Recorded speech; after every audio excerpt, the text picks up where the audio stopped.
nanti akan disampaikan oleh Pak Direktur Penyidikan. Rekan-rekan media, sebelum Pak Direktur Penyidikan menyampaikan perkembangannya, perlu saya sampaikan bahwa ternyata di dalam penanganan perkara ini setidaknya ada 3 kelompok atau fungsi yang dilakukan oleh tim kuasa hukum.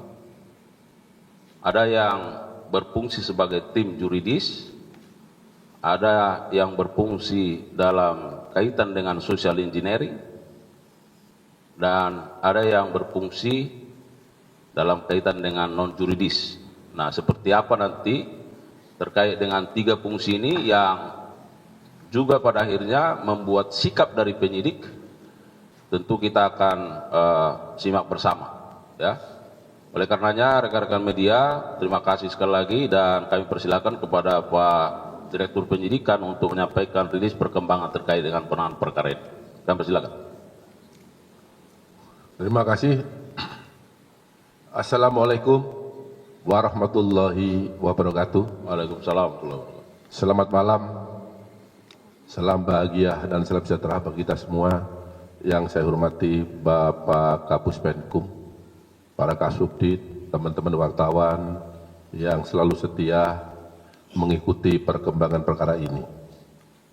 Untuk itu dalam kesempatan ini saya akan menyampaikan perkembangan penyidikan tindak pidana korupsi dan atau gratifikasi terkait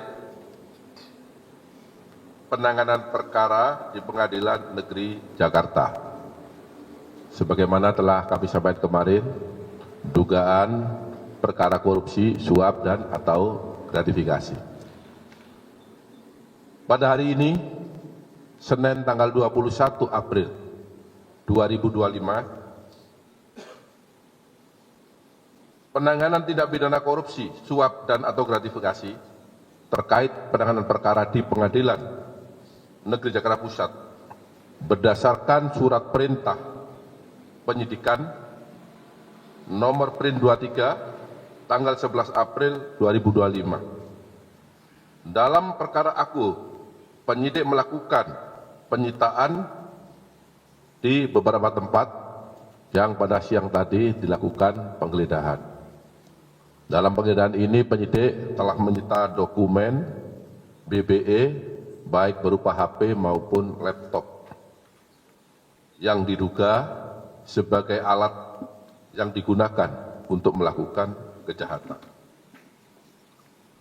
Selanjutnya, berdasarkan hasil pemeriksaan dan dikaitkan dengan alat bukti lain yang telah diperoleh oleh penyidik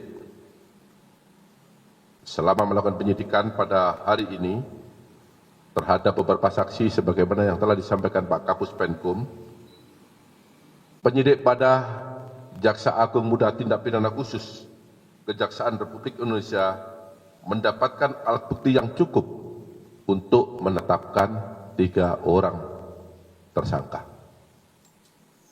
Yang pertama, tersangka MS. Yang bersangkutan selaku advokat dengan surat penetapan tersangka nomor 21 tanggal 21 April 2025. Yang kedua, tersangka JS yang bersangkutan sebagai dosen dan advokat berdasarkan surat penetapan tersangka nomor 29 tanggal 21 April 2025. Yang ketiga, tersangka TB selaku Direktur Pemberitaan JEK TV berdasarkan surat penetapan tersangka nomor 30 tanggal 21 April 2025. Adapun hasil pemeriksaan terhadap para saksi dan para tersangka yang sebelum ditetapkan sebagai saksi, yang bersangkutan juga sebelum ditetapkan sebagai tersangka, yang bersangkutan terlebih dahulu diperiksa sebagai saksi, dapat diperoleh fakta-fakta sebagai berikut. Terdapat permufakatan jahat yang dilakukan oleh MS, JS bersama-sama dengan TB selaku Direktur Pemberitaan JEK TV untuk mencegah, merintangi atau menggagalkan secara langsung atau tidak langsung dalam penanganan perkara tindak pidana korupsi tata niaga komoditas timah di wilayah IUP di PT Pertamina Tbk dan tindak pidana korupsi dalam kegiatan importasi gula atas nama tersangka Tom Lembong, baik dalam penyidikan, penuntutan maupun pemeriksaan di pengadilan. Sementara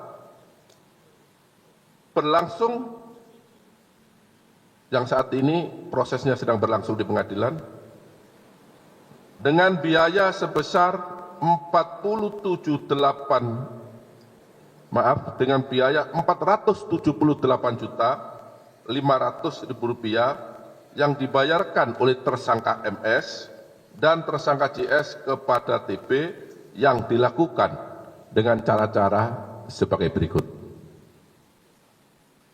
Tersangka MS dan tersangka JS mengorder tersangka TB untuk membuat berita-berita negatif dan konten-konten negatif yang menyudutkan kejaksaan terkait dengan penanganan perkara akuo, baik ketika di penyidikan, penuntutan maupun di persidangan, dan tersangka TB mempublikasikannya di media sosial, media online, dan JEK TV News sehingga kejaksaan dinilai negatif dan telah merugikan hak-hak para tersangka atau terdakwa yang ditangani oleh tersangka MS dan tersangka JS selaku penasihat hukum tersangka atau terdakwa.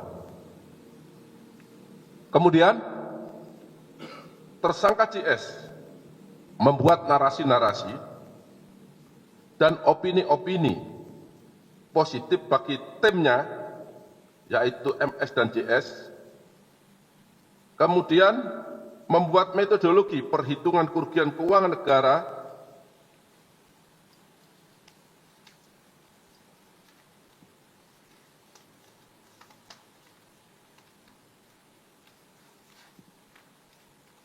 dalam penanganan perkara akuo yang dilakukan kejaksaan adalah tidak benar dan menyesatkan, dan kemudian tersangka TB dan kemudian menuangkannya dalam berita di sejumlah media sosial dan media online. Tersangka MS dan tersangka JS membiayai demonstrasi-demonstrasi dalam upaya untuk menggagalkan penyidikan, penuntutan, dan pembuktian perkara akuo di persidangan sementara berlangsung, dan tersangka TB kemudian mempublikasikan narasi-narasi demonstrasi tersebut secara negatif dalam berita-berita tentang kejaksaan. Tersangka MS dan tersangka JS menyelenggarakan dan membiayai kegiatan seminar-seminar, podcast, dan talkshow di beberapa media online dengan mengarahkan narasi-narasi yang negatif dalam pemberitaan untuk mempengaruhi pembuktian perkara di persidangan, kemudian diliput oleh tersangka TB dan menyiarkannya melalui JEK TV dan akun-akun official JEK TV, termasuk di media TikTok dan YouTube. Tersangka TB memproduksi acara TV show melalui dialog, talkshow, dan diskusi panel di beberapa kampus yang diliput oleh JEK TV.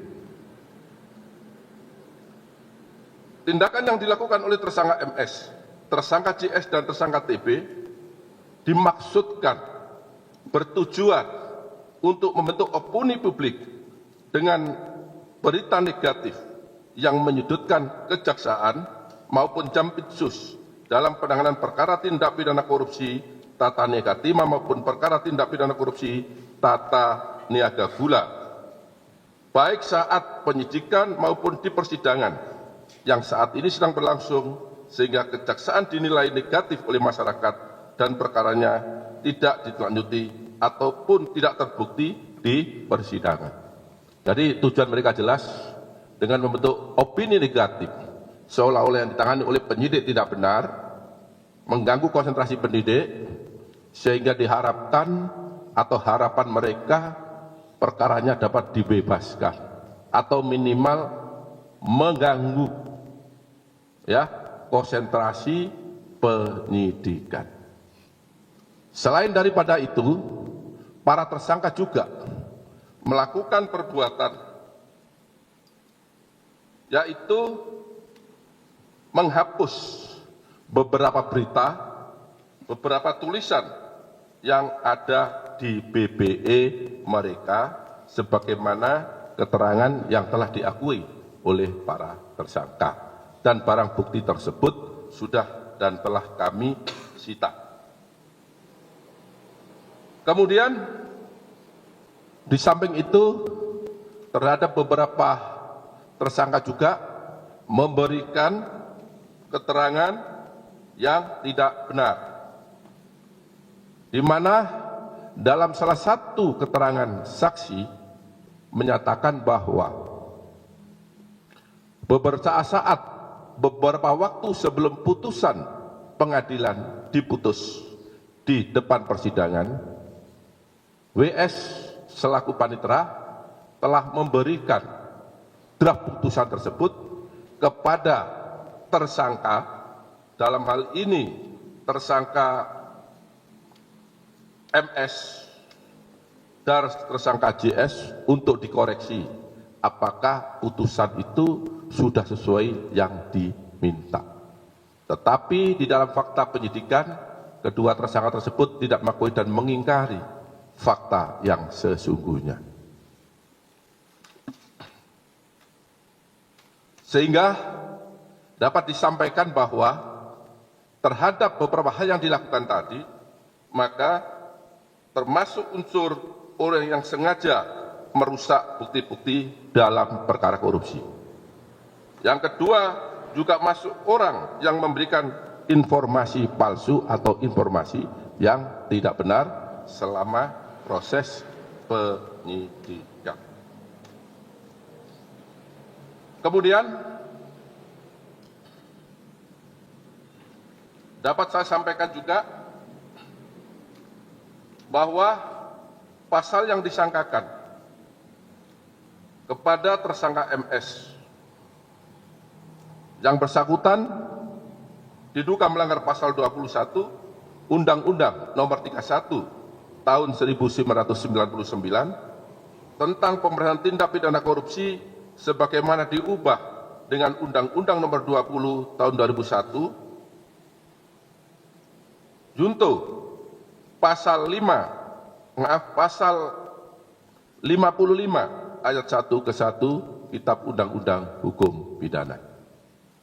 Kemudian untuk tersangka JS yang bersangkutan diduga melanggar pasal 21 Undang-Undang 31 tahun 1999 sebagaimana telah diubah dengan Undang-Undang Nomor 20 tahun 2001 tentang pemberantasan tindak pidana korupsi junto pasal 55 ayat 1 ke 1 KUHP.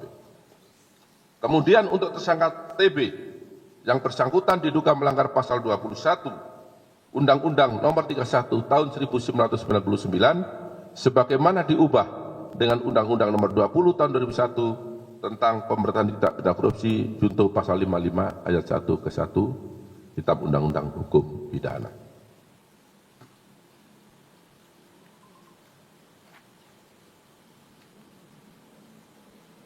Terhadap kedua tersangka, yaitu tersangka JS, dilakukan penahanan 20 hari ke depan terhitung mulai hari ini di Rutan Salemba, Cabang Kejaksaan Agung. Begitu juga dengan tersangka TB, dilakukan penahanan 20 hari ke depan terhitung mulai hari ini di Rutan Salemba, Cabang Kejaksaan Agung. Sedangkan untuk tersangka MS tidak dilakukan penahanan karena yang bersangkutan sudah ditahan dalam perkara lain, yaitu perkara yang sudah disampaikan dalam 3 hari yang lalu pada saat konferensi pers dengan kawan-kawan wartawan yang disangka melakukan tindak pidana suap dan atau gratifikasi. Demikian perkembangan penyidikan yang dapat saya sampaikan pada malam hari ini.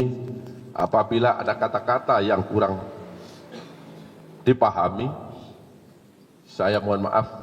Wabillahi taufiq wal hidayah. Wassalamualaikum warahmatullahi wabarakatuh. Waalaikumsalam warahmatullahi wabarakatuh. Rekan-rekan media, sebelum kita buka sesi tanya jawab terkait hal ini, barangkali ada penegasan. Yang pertama bahwa perbuatan yang dilakukan oleh TB adalah merupakan perbuatan personal, ya, yang tadi sudah disampaikan oleh Pak Direktur Penyidikan bersama-sama dengan JS dan MS. Itu yang harus kita pahami bersama.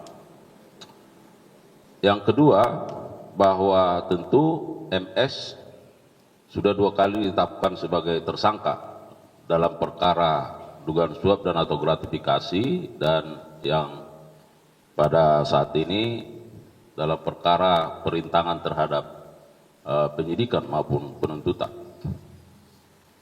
Kemudian yang ketiga, bahwa tadi yang sudah kami sampaikan dalam penanganan perkara terhadap perkara korporasi, bahwa tim juridis bertugas mewakili korporasi dalam persidangan. Jadi yang melakukan penandatanganan terkait dengan proses persidangan itu dilakukan oleh tim juridis. Sedangkan tim social engineering bagaimana membentuk opini publik. Tadi Pak Direktur Penyidikan sudah menyampaikan, melakukan demonstrasi, membuat seminar-seminar, membuat konten-konten yang semuanya direkayasa sedemikian rupa untuk membentuk opini publik, supaya opini publik negatif terhadap kinerja institusi ini dalam penanganan perkara, khususnya perkara tindak pidana korupsi. Sedangkan tim non-juridis, dia bertugas melakukan teknik-teknik yang bersifat di luar hukum, yang tentu dilakukan oleh baik JS, MS bersama-sama dengan TB. Barangkali itu beberapa penegasan rekan-rekan media. Sekali lagi terima kasih. Manakala masih ada pertanyaan-pertanyaan yang perlu disampaikan terkait dengan perkara ini, silakan.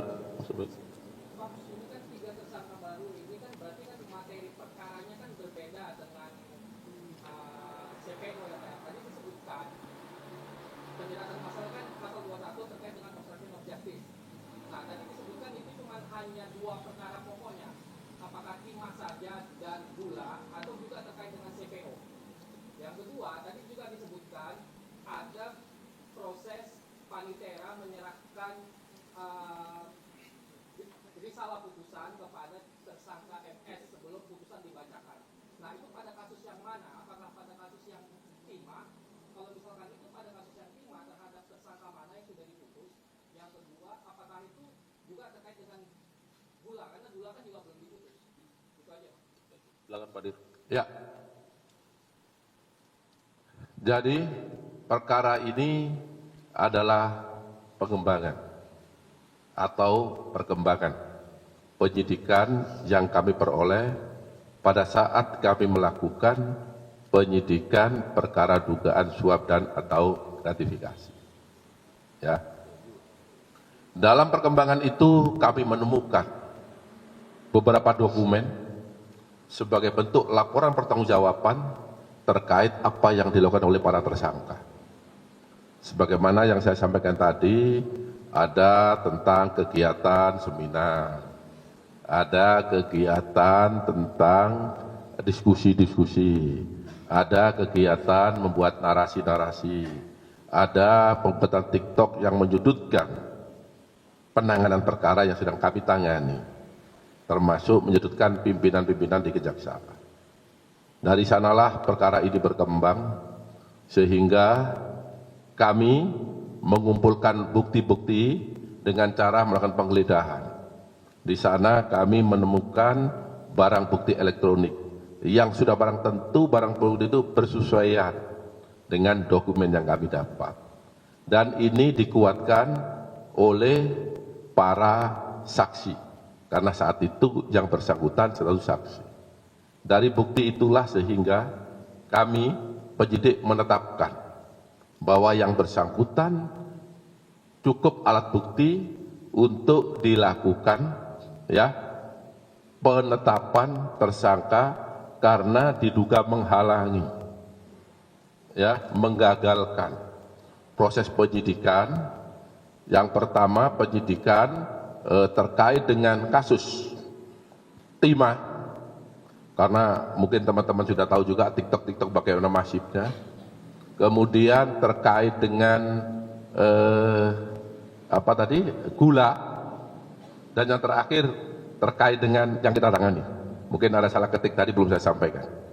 Jadi waktu kita tangani juga tadi ada disampaikan fakta-fakta itu, tetapi yang bersangkutan mengingkari, memberi keterangan yang tidak benar terhadap fakta yang sesungguhnya. Ya. Terkait dengan risalah yang disampaikan tadi itu risalah putusan yang mana, Pak? Ini yang apa ini? CPU korporasi. Ya. Silakan, Pak. Pak, ini kan TB itu kan Jak TV apa ya? Kan pemberitaan tadi disebutkan pemberitaan negatif. Pertanyaan saya, kalau misalkan pemberitaan negatif itu dari Kejaksaan Agung sebelum ada penangkapan inilah, apakah sudah melalui proses hukumnya Dewan Pers? Kalau misalkan negatif aja kan sebenarnya bisa disomasi dulu lah segala macam sampai seperti itu. Satu itu Pak. Kedua, yang di belakang kita itu mobil-mobil siapa Pak, penyitaan untuk kasus ini apa seperti apa? Ya. Jadi pemberitaan ini sudah didesain sedemikian rupa oleh para tersangka.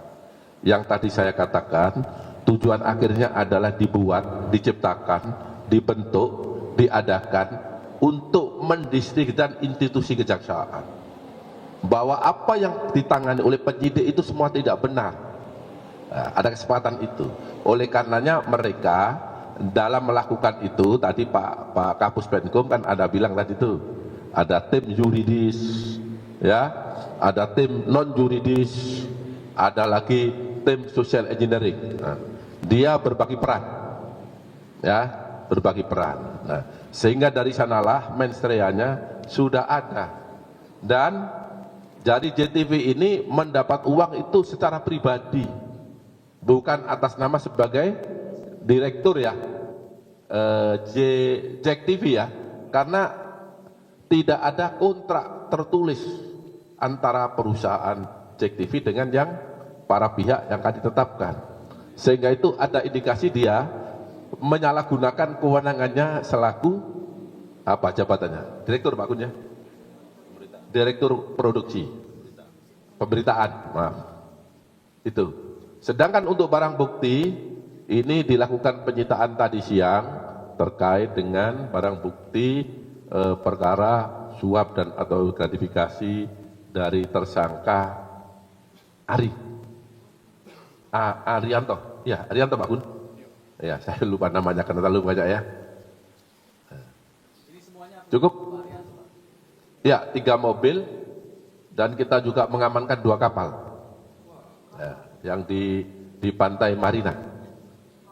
Ya. Itu ada di depan itu, coba dicek aja. Tadi 3 yang mobil mewah. Mobil mewah ya.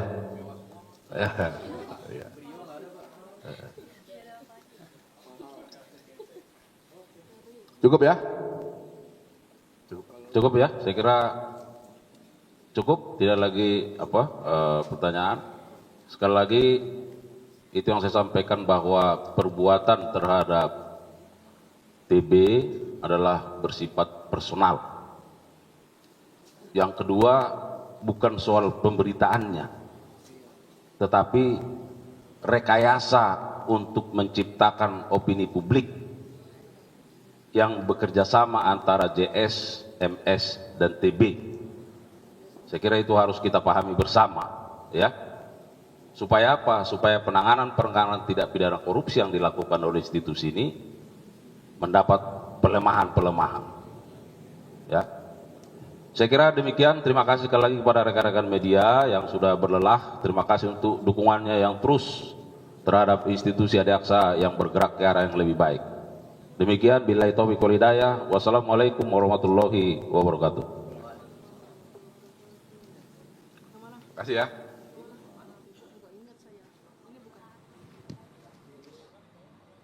Saudara, itulah pernyataan dari